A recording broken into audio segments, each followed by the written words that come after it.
የኢሃፓ ሚስጥረ ስላሴ ታምራት በቃሊቲ ማረሚያ ቤት የሚገኙ የማንነትና የፖለቲካ እስረኞችን ለመጠየቅ ሂዳ አናስገባም ብለው እንዳባረሯት ተሰማ። የኮሪደር ልማት ነው ሲባል ሰውን እቅድ ብሎ ዳርዳር ወጣላችሁ። በምትፈልጉት መንገድ ሰራችሁ። የቦሌ መንገድ አበቦች ከ11 ሰዓት ተኩል ጀምሮ በቂ ውሃ ይጠጣል። የአዲስ አበባ ህዝብ በሳምንት አንድ ቀን ንጹህ ውሃ ያገኛል። አዲስ አበባ ሌሊቱን ሙሉ ስታብረቀርቅ ታድራለች። የአዲስ አበባ ህዝብ ግን መብራት አያገኝም፣ ይከፍላል። ከአገዛዙ ጋር ቅርበት ያላቸው አካላት እናንተ ላይ ማስፈራራት፣ ዛቻ እየፈጸሙ እንዳለ ሰምተናል። በተለይ ደግሞ አገዛዙ በእኛ ላይ እስርም አፈናም በኢመደበኛ መልኩ ታፍነን እንድንሰወር ነው እየተንቀሳቀሱ ያሉት አሁን ባለን መረጃ መሰረት። ሰላም እና ሰላም በሰደርጓችሁልኝ በአዲስ ቪዲዮ ተመልሼ መጣሁ። እዚህ እንደምንመለከተው ወጣቷ ፖለቲከኛ ሚስጥረ ስላሴ እንግዲህ ትላንትና ወደ ቃሊቲ ማረሚያ አምርታ ነበርና ባመራችበት ወቅት እንግዲህ በጣም አሳፋኝ ነገር እንደገጠማት ፌስቡክ ላይ ፖስት አድርጋለች። ይሄም ብዙዎችን እያነጋገረ ይገኛል። ምን ገጠማት፣ ለምን ወደዛ ሄደች አብረን የምንመለከት ነው የሚሆነው። እንደዚሁ ደግሞ ከዚህ በፊትም ብዙ ዛቻና ብዙ ማስፈራራት ይደርሱባት እንደነበር ተናግራ ነበርና እሱን አብረን እንመለከታለን። ላይክ እና ሼር ማድረጋችሁን ሐሳባችሁን በኮሜንት ላይ ማስቀመጣችሁን እንዳትረሱ። ሰብስክራይብ ለምንድን ነው የማታደርጉት?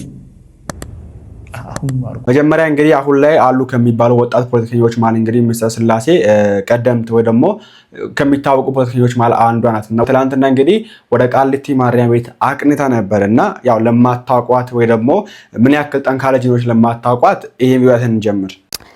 ጦርነቶችን ሲያራግብ የሚውል ስርዓት፣ ጦርነቶችን እዚህም እዛም የሚጥድ ስርዓት ኢሃፓንም ሆነ መኢአድን ህዝባዊ አይደሉም በማለት በጦርነት ቀስቃሽነት ሊወቅስ አይችልም። በየትኛው መለኪያ ህዝብ ዳቦ መግዛት ባልቻለበት፣ ኢኮኖሚው ያሽቆለቆለ ባለበት ሁኔታ፣ ሀገርን በብድር ስም ለውጪ በሸጣችሁበት ሁኔታ እናንተ ምረጡን ብላችሁ የመውጣት ሞራሉን ራሱ ከየት እንዳገኛችሁት አናቅምና አሁን ስላለው ነገር እናውራ። አሁን ያለውን ነገር ማውራት እንደማትወዱና መደመር ብላችኋል። መደመር መጽሐፉን አንብበናል። መደመር ማለት ከምዕራፍ ወደ ምዕራፍ ሲሸጋገር የተጣራሱ ሀሳቦች የሚያቀርብ መጽሐፍ ነው። ሲጀመር የኢትዮጵያ ህዝብ የላብራቶሪ አይጣችሁ ነው ወይ?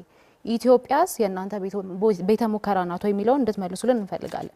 ሀገረ መንግስት ጋርም ሀገረ መንግስት ምን እንደሆነ የምታውቁ አይመስለንም፣ በተግባራችሁ ተደጋጋሚ ስላረጋገጫችሁት። ወጣትም ስለወጣት ትጠቅሳላችሁ። ለወጣቱ የስራ ዕድል የወጣት ሀገር አድርገናታል። ስለ የትኛው ወጣት ነው የምታወሩት? በጦርነት ስላስገደላችሁት እያስገደላችሁ ስላላችሁት ወጣት ነው የምታወሩት? እሱንም ክሊር አድርጉልን። ምክንያቱም ባለፉት አመታት ለጦርነት የዋለው ገንዘብ እንኳን ሲተመን አሁን ህዝብ ዳቦና የቤት ኪራይ መክፈል አቅቶ የሚያኖር ሀገር አይደለም መኖር የነበረባት። በቢሊዮን የሚቆጠር ዶላር ነው ለጦርነት ያዋላችሁትና ስለ የትኛው ወጣት ነው የምታወሩት? ስለ ልዩ አጋርነትም አናነሳም ብላችኋል። አሁን ያሉ ባለሀብቶቻችሁ ስርዓት ሲቀየር ይኖራሉ ወይ? ትክክለኛ የሀብት ባለሀብት ናቸው ወይ የሚለውን እንድታነሱልን እንፈልጋለን። ከውጪ ጥገኝነት የተላቀቀ ኢኮኖሚ የሚለውም ኮረም ሳይሞላ በፓርላማ ደረጃ የአይኤምኤፍን ጉዳይ አስወስናችሁ የወርልድ ባንክ ብድር አስወስናችሁ ኮረም ባልሞላበት ሁኔታ በየትኛው መስክ ነው ኢትዮጵያን ከእዳ ወደ ምንዳ ያሸጋገራችኋት? ምክንያቱም ፎርሹር ብር ዲቫሉዌት ሲደረግ በተደጋጋሚ የመኖሪያ ኮስትና አጠቃላይ ኢንፍሌሽኑ እንደሚጨምር አጣችሁት አይደለም ሙያችሁም ስለሆነና ኢትዮጵያ እናንተ የቤተ ሙከራ አይጥናት ወይ? በምዕራፍ እንኳን ሲከፋፈል የተጣረሰ ሀሳብ የሚያቀርብ መጽሐፍ የጻፉ ፕሬዝዳንት ይዛችሁ ኢትዮጵያን መርተናታል የምትሉት በምን አይነት መስፈርት ነው የሚለው እንድትመልሱልን እንፈልጋለን። ወጣቷ ፖለቲከኛ ሚስጥረ ስላሴ እንግዲህ በዚህ መንገድ እንግዲህ ጠንካራ ተከራካሪ ወደ ጠንካራ ተፎካካሪ ሆነ በብልጽግና ፓርቲ። ነገር ግን ያው በሚያሳዝን ሁኔታ እንግዲህ ራሱ ብልጽግና ፓርቲ እንደተለመደው አሸንፎ አልፏልና ትላንትና እንግዲህ እታችን ወይ ደግሞ ሚስጥረ ስላሴን ጨምሮ የነሱ ፓርቲ አባል ወይ ደግሞ የኢሃፓ ፓርቲ አባላትም ወደ ቃሊቲ ማረሚያ ቤት አምርቶ ነበርና በዛ ይገጠማቸው አንድ ነገር አለ። እንዲህ ብላለች በዛ ጉዳይ ላይ። የኢሃፓ ሚስጥረ ስላሴ ታምራት በቃሊቲ ማረሚያ ቤት የሚገኙ የማንነትና የፖለቲካ እስረኞችን ለመጠየቅ ሂዳ አናስገባም ብለው እንዳባረሯት ተሰማ። ዛሬ ሰኔ 25 ቀን ረፋር ላይ በኢሃፓ በኩል በቃሊቲ ማረሚያ ቤት የሚገኙ የማንነትና የፖለቲካ እስረኞችን ለመጠየቅ የሄደችው ሚስጥረ ስላሴ ታምራት እንዳትገባ የተከለከለች ሲሆን መታወቂያዋን ለደቂቃዎች ለኃላፊዎች በመውሰድ ያረጋገጡት መዝጋቢዎች ሚስጥረ ስላሴ እንዳታስገቡ የሚል ትዕዛዝ ከበላይ መምጣቱን በመግለጽ ከግቢው አስወጥተዋታል። ሚስጥረ ስላሴ ታምራት ይህን ድርጊት ህገ መንግስታዊ መብት ጥሰት ስትል የገለጸችው ሲሆን እርሷም ሆነች ፓርቲዋ ኢሃፓ በመላው ኢትዮጵያ የሚገኙ የማንነትና የፖለቲካ እስረኞች እንዲፈቱ የሚያደርጉትን ትግል አጠናክረው እንደሚቀጥሉ አስታውቃለች። በዚሁ አጋጣሚ ኢሃፓን ማመስገን ፈልጋለሁ። ምክንያቱም ብዙ ጊዜ አይታችሁ ከሆነ አብዛኞቹ ኢትዮጵያ ውስጥ ያሉ የፖለቲካ ፓርቲዎች በምርጫ ሰዓት ነው ብቅ የሚሉትና ግንቦት ሲደርስ ብቅ ይላሉ ይመጣሉ። ከዛ በኋላ ልም ብለው ይጠፋሉና ኢህአፓ ግን እንግዲህ በፊትም ከምርጫው በፊትም እንግዲህ የተለያየ ድምጽ ያሰማ ነበር። ሰልፍ ለመጥራት ሞክሮ ነበር። ስብሰባ ለማድረግ ሞክሮ ነበር። የተለያየ ነገር ለማድረግ የሞከረ ነበር። ሰው በሃይማኖቱ ምክንያት ሲገደልም፣ ሰው በብሔሩ በቋንቋ ምክንያት ሲገፋም አይ ልክ አይደለም ይሄ ነገር ሁሉ መቆም አለበት ብሎ በመግለጫ ደረጃ ቢያንስ መግለጫ ያወጣ ነበር። ከሌሎቹ አንጻር ስንመለከት ኢህአፓ እንግዲህ አንደኛ ነበር። ምርጫውን ካለፈ በኋላ እንግዲህ ታስሮ የሚገኙ የፖለቲካ እስረኞችን እነዚህን ማለት ነው እታችን ስማት የኮሪደር ልማት ነው ሲባል ሰውን እቅል ብሎ ዳርዳር ወጣላችሁ። በምትፈልጉት መንገድ ሰራችሁት። ስትፈልጉ አንጥፋችሁ ብሉበት፣ ስትፈልጉ ሳይክል ንዱበት፣ አይመለከተንም። የቦሌ መንገድ አበቦች ከ11 ሰዓት ተኩል ጀምሮ በቂ ውሃ ይጠጣሉ። የአዲስ አበባ ህዝብ በሳምንት አንድ ቀን ንጹህ አያገኝም። ሶኬ ብለን ትተናል። ለምንድ ነው አዲስ አበባ ለሊቱን ሙሉ ስታብረቀርቅ ታድራለች። የአዲስ አበባ ህዝብ ግን መብራት አያገኝም፣ ይከፍላል። የመብራት ይከፍላል። ለምንድ ነው የማይለመድ ጥያቄ ሲነሳ ማሰር ምን ማለት ነው? እነዚህ ናቸው እንግዲህ እዚያ ከፍቶ የምትመለከቷቸው ፖለቲከኞች እንግዲህ ታስሮ የሚገኙ ናቸው እና እነሱን ለመጠየቅ እንግዲህ አምርታ ነበር ከጓደኞቹ ደግሞ ከፓርቲው አባላት ጋር። ነገር ግን እሷ ብቻ ለጅተው አንቺ መግባታችም ከላይ መጣ ትእዛዝ ነው በሚል እንግዲህ እንደተመለሰችና ይሄ ነገር ልክም እንዳልሆነ ከህግም አንፃር ልክ አሁን ላይ ኢትዮጵያ ውስጥ የሚሰራ ህግ አለ እግዚአብሔር ይወቅ እንግዲህ ልክም እንዳልሆነ እና ካሁን በኋላም እንደምትቀጥል ይሄን ተግባራ ካሁን በኋላም እንደምትቀጥል እንግዲህ በፌስቡክ ፔጇ ላይ እዚያ እንደምትመለከቱት ፖስት አድርጋ ነበርና እናንተ ይሄን ነገር እንዴት ታውታላችሁ? የቃሊቲ ማረሚያ ቤት ያደረገው ነገር ደግሞ መንግስት ያደረገውን ነገር እንዴት ታውታላችሁ? ተገቢ ነበር ወይ በዚህ መንገድ እስረኞችን ለመጠየቅችን ፖለቲከኛ ወይ ደግሞ ሰው ከበር ላይ መመለሱ ልክ ነበር ወይ? እንዴት ታውታላችሁ? እናንተ ሀሳብ ኮሜንት ላይ አስቀምጡ። ያው ሁላችን እንደምናውቀው እንግዲህ ሚስተር ስላሴ እና ባልደረቦቿ በጣም ጠንካራ የመንግስት ተፎካካሪ ናቸው እንደሚታወቀውና ከሌሎቹ አንፃር ነው ማውራት እዚህ ጋር ከሌሎቹ አንፃር እንግዲህ ጠንካራ የሚባሉ በግልጽ የሚናገሩ ናቸውና እሷ ደግሞ ቀደምት ከሚባሉ ከሚናገሩት ማለት አንዷ ነች። በዚህ የተነሳ የተለያዩ ተጽዕኖዎች እንግዲህ እንደሚደርሱባቸው ፐርሰናሊ እሷም ላይ እንደሚደርስባትም በተለያየ ተናግራለች እና በአንድ ወቅት ያደረገችውን ቃለ መልስ ለማየት እንሞክር እስቲ። ጤና ይስጥልን ሚስተር ስላሴ። እንዴት አለ መሳይ? በጣም አመሰግናለሁ። ዳግም ተገናኝተናል። እንግዲህ በገጽ ፊት ለፊት እንዲሁ ለመታየት በሚያስችል ሁኔታ የተገናኘ ነው። ባለፈው በስልክ ስለነበረ ነው። በድጋሚ እንኳን ደህና መጣሽ። ባለፈው ቅዳሜ በተካሄደው የበይነመረብ የትዕይንተ ህዝብ መድረክ ግብር ላይ ተገኝተሽ ሐሳብሽን የፓርቲሽንም አቋም የገለሽበትን ተከታትለናል። ከሀገር ቤት እንደዚሁ በርካታ ሰዎች የፖለቲካ ሰዎች ታዋቂ ግለሰቦችም ተገኝተዋል። እንደሰማነው ከሆነ ከዛ በኋላ ያገዛዙ የደህንነት ኃይሎች የተለያዩ ከአገዛዙ ጋር ቅርበት ያላቸው አካላት እናንተ ላይ ማስፈራራት ዛቻ እየፈጸሙ እንዳለ ሰምተናል። እስቲ ምንድነው የተፈጸመው? ምንድነው የሆነው ከዛ በኋላ? መልካም ቅዳሜ እንግዲህ በጣም ብዙ ህዝብ እንደተከታተለው ኢትዮጵያ ውስጥ ፕሮሚነንት ናቸው ተብለው የሚታሰቡ የፖለቲካ ግለሰቦች እና የፖለቲካ ፓርቲዎች በጋራ በመሆን ጦርነት ይቆም ሰላም ይስፈን የሚል አንድምታ ያለው ፕሮግራም የበይነመረብ ውይይት እንዲሁም ታላቅ ተቃውሞ ሰልፍ ብለውታል አዘጋጆቹ። እሱን አድርገን ነበረ። እንግዲህ ከዛ በኋላ እኛም ኤክስፔክት ባደረግነው መሰረት ከዚህም በፊት ከነበረ ልምድ አንጻር ጦርነት ይቁም ሰላም ይስፈን በሚል ህዳር 30 2016 ዓመተ ምህረት የኢሃፓ አመራሮች ከሌሎች ኢትዮጵያውያን ጋር በመሆን አዘጋጅቶ ነበር ታላቅ የተቃውሞ ሰላማዊ ሰልፍ በኢትዮጵያ ውስጥ በአዲስ አበባ ማለት ነው። እንግዲህ ይሄ ጦርነት ይቁም ሰላም ይስፈን የሚለው ሰላማዊ ሰልፍ ግቡን ሳይመታ ነው አዘጋጆቹ እንደዛ በማለታቸውና የሰላም ጥሪ በማስተላለፋቸው ምክንያት ወደ አዋሽ አርባ የተጓዙት። ስለዚህኛ ያም ልምድ ስላለን ኦልሬዲ ኤክስፔክት አድርገነው ነበር የሚደርሱ መዋከቦችን እና እንዲሁ ደግሞ እስርም ሊኖር ይችላል አፈናም ሊኖር ይችላል የሚል ኤክስፔክቴሽን ነበረ። ነገር ግን እንዳልኩ እኛ ፕሪንሲፕልድ ነን፣ በመርህ የምንመራ ሰዎች ነን። ጦርነት እንዲቆም አሁንም እንፈልጋለን፣ ሰላም እንዲቆም አሁንም እንፈልጋለን እና በዛ ፕሮግራም ላይ ወስነን የተገኘንበት ነው። ከዛ በኋላ እነሱም እንዳልኩት አላሳፈሩንም። ኦልሬዲ ኤክስፔክት አድርገነው የነበረውን የማስፈራሪያ ዛቻዎች እንዲሁ ደግሞ የስም ማጥፋት ዘመቻዎች ከዛ በኋላ በሰፊው በተለይ በብልጽግና ካድሬዎች በኩል ተከፍተዋል። በተለይ ደግሞ እነዚህ ያነጣጠሩት በአዲስ አበባ ሆነው በኢትዮጵያ ውስጥ ሆነው በሰላማዊ ትግል እየታገሉ ባሉ የፖለቲካ ፓርቲ አመራሮች ላይ ነው ማለት ነው። እንግዲህ ሚስተር ስላሴ ምንድን ነው የሚሏችሁ? ማስፈራራት ሲባልስ ምን አይነት ነው? ማዋከቡም እንግዲህ ኢትዮጵያ ውስጥ ሐሳብን በነጻነት የመግለጽ መብት በህግ ቢፈቀድም በተግባር ግን ፈጽሞ የሚቻል አይደለም። ቀደም ሲል እንዳልሽውም ጦርነት ይቁም ማለት ራሱ ይሄ በጣም በብዙዎች ዘንድ አዎንታዊ የሆነ መልእክት ነው። ይህንን መልእክት ይዞ እንኳን ሰልፍ መውጣት አይቻልም፣ ለእስርም እንደሚዳርግ ባለፈው በእናንተም ፓርቲና በሌሎችም ታይቷል። አሁን ምንድነው? ለምን ተሳተፋችሁ ነው? መድረኩ ላይ ለምን ቀረባችሁ ነው? ምንድነው የሚሉት? ምንስ ያደረሱት ነገር እስከ ምን ርቀት ሄደዋል? እስካሁን ድረስ ፊዚካሊ የደረሰብን ምንም አይነት ነገር የለም እስካሁን ድረስ አሁን እስከምናወራበት ሰዓት ድረስ። ነገር ግን እንዳልኩት ከስም ማጥፋት ዘመቻዎች ጀምሮ አላማቸው ሌላ ነው፣ ተልዕኮ ተቀብለው ነው በማለት በተለይ ደግሞ አገዛዙ በእኛ ላይ እስርም አፈናም በተለይ ደግሞ አሁን የእስሩ ህግ ኖረም አልኖረም በህግ ከለላ ውስጥ ነህ በሚለው እንለፈውና ኢመደበኛ የሆኑ የአፈና ድርጊቶች እንዲከናወኑ ነው እኛም ባለን መረጃ መሰረት እየተንቀሳቀሱ ያሉት።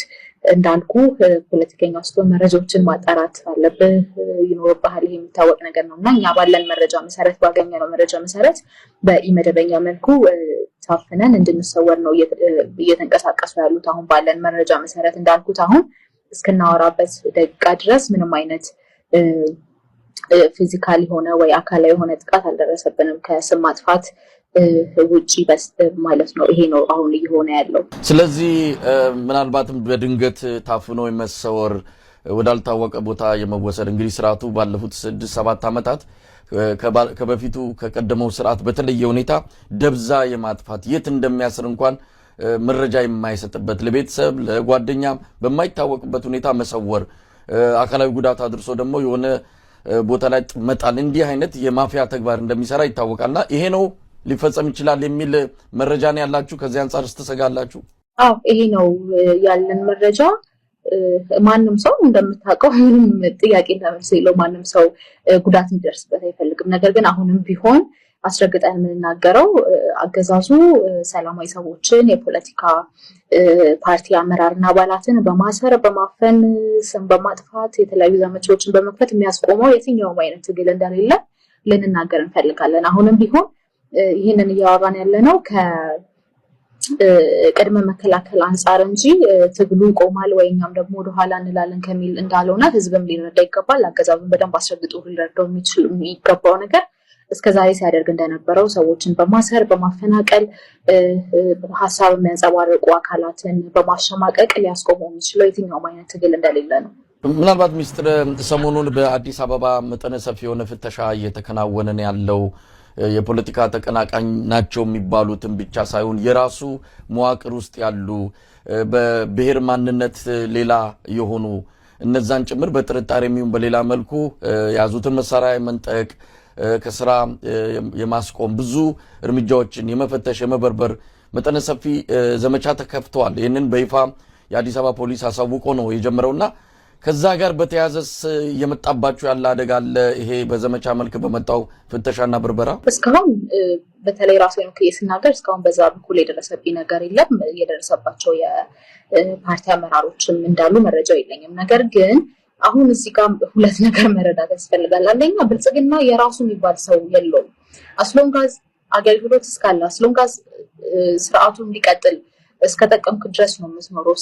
ጊዜ አብቅቷል ከተባለ ወይ ደግሞ የሚጠቅመው ነገር የለም እስከተባለ ድረስ ሁሉም ላይ ለመነሳት ምንም አይነት ማቅማማት እንደማያሳይ መረዳት አለበት ሁሉም ሰውና ጊዜው እስካለ ድረስ ነው የስርዓት አስቀጣይ የስርዓት ተለጣፊ የስርዓት ወይም የአንድ ሰው ወንበር ለማጽናት የሚሄድ ሰው ሁሉ ያንን አንደርስታንድ ማድረግ አለበት። አሁን እያሳየ ያለው ይሄ ነው። ከዚህ ከቤት ለቤት ፍተሻው እና በተለይ የራሱ ናቸው ተብለው በሚባሉ ሰዎች ላይ ያደረሰው ያለው ማዋከብና ማሰር እንዲሁ የተለያዩ እንግልቶች ማለት ነው። እሱን ሰው አንደርስታንድ ቢያደርግ ደስ ይለኛል። በተለይ ደግሞ ዙሪያውን ሆነው የህዝብ እልቂት ምንም የማይመስላቸው እስከተመቻቸው ድረስ እንቀጥላለን የሚሉ አካላት በሙሉ ሹማምንቱም ጊዜያቸው እስከሚያበቃ መሆኑን ከዚህ ቀደምም ከነበሩት የስርዓቱ አጨብጫቢ ወይ ደግሞ ተሸካሚ ሰዎች መረዳት አለባቸው ብዬ የማስበው እሱ ነው። ሚኒስትር ምናልባት ይሄ ወደፊት ለምታደርጊው በግልም ሆነ እንደ ፓርቲ ለምታደርጉት የፖለቲካ ስራ ህዝብን የማነቃቃት ስራ ትግል በአጠቃላይ አሁን እየተፈጸመባችሁ ያለው ወከባ ሊመጣ የሚችለው አደጋ እንደው ከመስመራችሁ ካካሄዳችሁ ከእንቅስቃሴያችሁ ሊያቆማችሁ ይችላል? በፍጹም አይችልም። ቅድም ያልኩ እሱ ነው። አንድን ሰው ወይ ጥቂት የፓርቲ አመራሮችን ወይ ደሆል የፓርቲ አመራሮችን በማፍረስ እና በማዋከብ የሚያስቆመው ትግል የለም። ኢህአፓ እዚህ የደረሰው በምንድነው አልጋ ባልጋ ሆኖለት አይደለም እና እስካሁን ድረስ ያለን ልምድ ብቻ ሳይሆን እዚህ የመጣንበት ዓላማ እዚህ ያለንበት ሁኔታ በሙሉ በፕሪንሲፕል የተደገፈ በመርህ የተደገፈ ስለሆነ አዋከበን፣ አሰረን፣ ሰወረን፣ አፈነን ብለን የምናቆመው ወይም ወደኋላ የምንልበት አንድም ትግል እንደማይኖር አስረግጠን ልናገር እንወዳለን። እንግዲህ እስቲ ወደ ቀዳሚው መድረክ ልመለስ። እንዴት ነበረ? እውነት ለመናገር እንደ አንድ ኢትዮጵያዊ ለኢትዮጵያ መልካም ነገር እንዲገጥማት እንደሚመኝ ዜጋዋ ወይም ልጇ የቅዳሜው መድረክ ሲመለከት የተወሰነ ተስፋ ነው የፈነጠቀብኝ። እንደዚህ ተሰባስባችሁ ከተለያየ ፖለቲካ አመለካከት፣ ከተለያየ ብሔር፣ ከተለያየ ሃይማኖት ኢትዮጵያ እንዲህ ተሰባስበው ስንመለከት በራሱ መድረኩ በራሱ እንዲህ መታየቱ በራሱ ተስፋን የሚጭር ነው። ጉዳዩ ምንድነው ምን ዓላማ አለው የሚለው ቀጥሎ የሚመጣ ጉዳይ ነው። ግን እንዲህ ተሰባስቦ መምጣቱ በፍቃደኝነት መምጣቱ በራሱ ቀላል የሚባል ነገር አይደለም። እስቲ እንደ አንድ ወጣት ወደ ፖለቲካውም ገና አዲስ ነሽና ይሄንን ስታይ ምንድነው የተሰማሽ?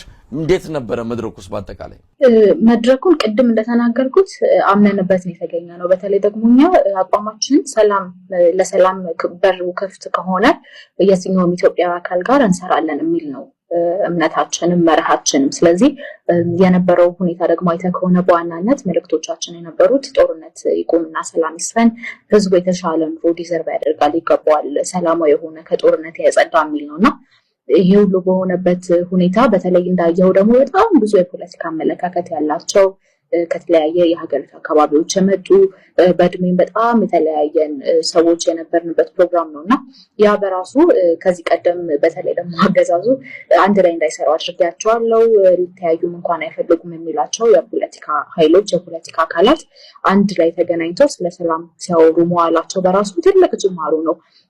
ቀጣይነት ይሄዳል። እንግዲህ አዘጋጆቹ በደንብ ሊሰሩበት የሚገባ ጉዳይ እንደሆነ እናምናለን። በእኛ በኩል ግን ቅድም እንዳልኩ የተለያየ ፖለቲካ አመለካከት ያላቸውና በተለይ አብረው ተቀምጠው ዲስከስ ማድረግ አይችሉም፣ በአንድ መድረክ ሊገኙ አይችሉም የተባሉ የፖለቲካ ኃይሎችን አንድ ላይ አወያይቶ ስለ ሰላም ሲሰብክ የዋለ መድረክ በመሆኑ በጣም ጥሩና እኛም ሰፖርት የምናደርገው እንደሆነ መናገር ፈልጋለሁ። እንደው መድረኩን በተመለከተ የተለያዩ ጉዳዮች ተነስተዋል። ያው በዋናነት አገዛዝ ይብቃ፣ ሰላም ይስፈን፣ ጦርነት ይቁም የሚል መሪ ቃል እንዳለው ታይቷል። በዛም ብዙ ሁሉም እንደየቆመበት እንደተሰለፈበት የፖለቲካ አመለካከት ሐሳቡን መልእክቱን ሲያስተላልፍ ነበረ። በአንጻሩ ደግሞ ክፍተትም ያለው ነው። ትንሽ የመርህ ጉዳይ ላይ አገዛዝ ይብቃ በሚለው ሰላም ይስፈን ጦርነት ይቁም በሚለው ላይ ዋና የጦርነት አጋፋሪ የሆኑ በኢትዮጵያውያን የፖለቲካ ታሪክ ውስጥ ሚናቸው በጣም አሉታዊ በሆነ መልኩ የሚጠቀሱ ግለሰቦችም አብረው መገኘታቸው ትንሽ መድረኩን መርህ የሳተ ዝም ብሎ መሰባሰብን እንጂ ግቡ ምን እንደሆነ ተልኮ መጨረሻው ምን እንደሆነ በደንብ ያልታየበት ምናልባት በሚቀጥለው መድረክ ሊስተካከል ይችላል ብለው እንደዚህ አይነት አስተያየት የሰጡም ወገኖች አሉና ይሄ ነገር ተሰምቶሻል? ምናልባት በመድረኩ ላይ ያሉ ሰዎች ነገ ከነገ ወዲያ በወንጀል የሚጠየቁ በፍትህ የሚጠየቁ ዛሬ ይህንን አጋጣሚ ተጠቅመው መምጣታቸው ከወንጀላቸው ነፃ አድርጋቸውም ተብለው የሚጠበቁ ወይም ደግሞ የሚገመቱ ሰዎች አብረው የተቀላቀሉበት በመሆኑ መርህ በተወሰነ ደረጃ ተጥሷል የሚሉ ወገኖች አሉ። ተስማሚያለሽ? የጋበዟቸውን ሰዎች በተመለከተ አዘጋጆቹ ዲቴይሉን የሚያውቁት ይመስለኛል። ነገር ግን በእኛ በኩል ቅድም እንዳልኩ ኢትዮጵያዊ ሆኖ ስለ ሰላም ልቡ ቀናኢ ከሆነ አሁን ላይ ልቡ ቀናኢ ከሆነ የትኛውም ኢትዮጵያዊ አካል ጋር የመስራት ፍላጎት አለን፣ የመስራት ኦፕንነስ አለን ያልኩ። በእርግጥ ማን በህግ ይጠየቃል ከዛ በኋላ ማን አይጠየቅም የሚለው ነገር በኋላ የሚወሰን ሆኖ እኛም የምናምንባቸው የተወሰኑ ነገሮች እንዳሉ ሆኖ ነገር ግን እንዳልኩት ለሰላም ቀናኢ ከሆነ ኢትዮጵያዊ ዜጋ ጋር የመስራት መብትም ፍላጎትም አለን። ለሰማዎች እንግዲህ መሰላሴ በተለያየ ጊዜና ሰዓት በተለያየ ቦታ ላይ እንግዲህ በፓርቲያቸው ላይ ጫና እንደሚደረግና ይሄን ባለበት ሁኔታ ነው እንግዲህ ባለፈው ሲፎካከሩ ወይ ደግሞ ሲወዳደሩ የነበሩትና ይሄ ነገርም እንግዲህ አሁንም ጫናው እንዳልቆመ የሚያሳይ ነገር ነው አሁን ላይ ተፈጸመውና እናንተ ይሄ ነገር እንዴት ታዩታላችሁ? መንግስት እያደረገ የሚገኘው ትክክል ነው ወይ? ኢትዮጵያ ውስጥ በዲሞክራሲ ተመራሽ የምትባልበት ሀገር ውስጥ ያው ሁላችን መታሰር እንግዲህ ኢትዮጵያ ውስጥ ብርቅ አይደለም። አሁን ላይ አንድ ሰው አትግደሉኝ ብሎ ስለተናገረ የሚታሰርባት ሀገር ናት። በሃይማኖቱ ምክንያት ሰው ሞቶበት አትግደሉኝ ባካችሁ መንግስት ይሄን ነገር ይመለከቱ ትኩረት ይስጠውና ለማስቆም ይሞክር፣ ሰው በሃይማኖቱ ምክንያት ብቻ የተገደለ ነው የሚገኘው ብሎ የተናገሩ ወጣቶች መምህራን እንደምናውቀው ከሳምንት በፊት ታስረው ስቲል ያልተፈቱ አሉ። እስካሁን ያልተፈቱ ወጣቶች አሉ፣ መምህራን አሉ። ለምን እንሞታለን ፍትህ ስለጠየቁ ማለት ነው። እና ይሄ ባለበት ሁኔታ እነዚህ እንደዚህ ጠንክር ያለ ነገር የሚናገሩ ፖለቲከኞች አይታሰሩም ማለት ያው ትንሽ ይከብዳል ያለ ነገር ነውና እናንተን ሐሳብ አስቀምጡ። እንግዲህ በዚህ ጉዳይ ላይ ካለ ይዤላችሁ መቀርብ ነው የሚሆነው። ፋኖን አምጥተህ 4 ኪሎ አስገባላል ነው ጦርነቱ ይቆም፣ ህዝብ እየገደለ ያለው ህፃናትን ከትምህርት ገበታ እያፈናቀለ ያለ ጦርነት እንዲቆም ድርድር ይደረግ ነው ያለው። እሺ ሚስጥረ ሌላ ደግሞ ልጨምር። አሁንም አብራችሁ እየሰራችሁ ለመሆኑ ያመላክታል። ስለዚህ የሀፓን አሳስቦት የፋኖ ጉዳይ በቅድመ ሁኔታነት ለምርጫ ሁሉም እንትን ያነሳ የፋኖ ጉዳይ ብቻ ወይም የሆነ ታጣቂ ኃይል አይደለም ኢሹአችን። ጦርነት መቆም አለበት። ጦርነቱ እንዲቆም ጄኒውን ድርድር ያስፈልጋል። አፍተሮል ጦርነት እየተደረገ ነው ለማለትም አሁን በኔ ደረጃ ወይም ባንቺ ደረጃ ተገቢ ነው ወይ ማለት ግጭት ነው ጦርነት ነው የኔና ያንቺ እንትን አይደለም። ነገር ግን ዞሮ ዞሮ አይ ነው እንጂ ጦርነት የምትለው አሁን ለምሳሌ ጠቅላይ ሚኒስትሩ ለፊት እየጠቀሱ የገለጹት ምንድነው ጦርነት ነው እኛ ሳንፈርም የሚላ ጦርነት ነው ሳቸው ካሉ እንላለን። አዳምጠኝ እንትኑ ብያኔውን እኮ ልነግርህ ነው። እኛ ሳንፈርም የሚላክ ድሮን የለም፣ ድሮን እንልካለን ፈርመን፣ እያንዳንዱ የድሮን ጥቃት በእኛ የተፈረመበት ነው ብለዋል። ያ ድሮን እኔ እውነቱን ለመናገር ታጣቂን ገደለ ሲባል አልሰማሁም። ንጹሃንን ነው ተደጋጋሚ ሲገድል የነበረው። ጦርነት ለማለት ምንድነው የሚጠበቀው? ጠቅላይ ሚኒስትሩ ወይ ሀገር እመራለሁ የሚለው አካል ወጥቶ ጦርነት ካላለው እያንዳንዱ የሚያሳየው ነገር ጦርነት ሆኖም ጦርነት አንለውም ግጭት ነው ልንለው እንችላለን ነው ፖይንቱ። ለመንግስት ሊተው የሚገባቸው አሉ። ወይም አሁን ያልሹን ለምሳሌ በዚህ ቦታ ላይ ጦርነት እያደረግን ነው መንግስት ሳይል በግጭት ደረጃ ያለውን ጦርነት ልል አልችልም። አይ ንጹሃን በጅምላ እየተገደሉ ግጭት ነው ልለው ደግሞ ንጹሃን በጅምላ እየተገደሉ የሚለውንም የሚያጠና አካል እሱማ በጣም ብዙ ዓለም አቀፍ ተቋማት ገለጹት። የአይን ማኞች የኔና ያንቺ አጀንዳ ግን ይሄ ቅድመ ሁኔታው ነው ለያፓ። ስለዚህ አብሮ እየሰራ ነው ሊያስብል ይችላል። ወይም መንግስት አብራችሁ እየሰራችሁ ነው ብሎ ቢተነኩሳችሁ ተገቢ አይደለም። ከገባችሁበት በደንብ ላይክና ሼር ማድረጋችሁን እንዳትረሱ። ወደ ጤናን ይመለሳል። እግዚአብሔር አምላካችን ሀገራችን ኢትዮጵያ ሰላም ያርግልን። ቸር ቆዩልኝ።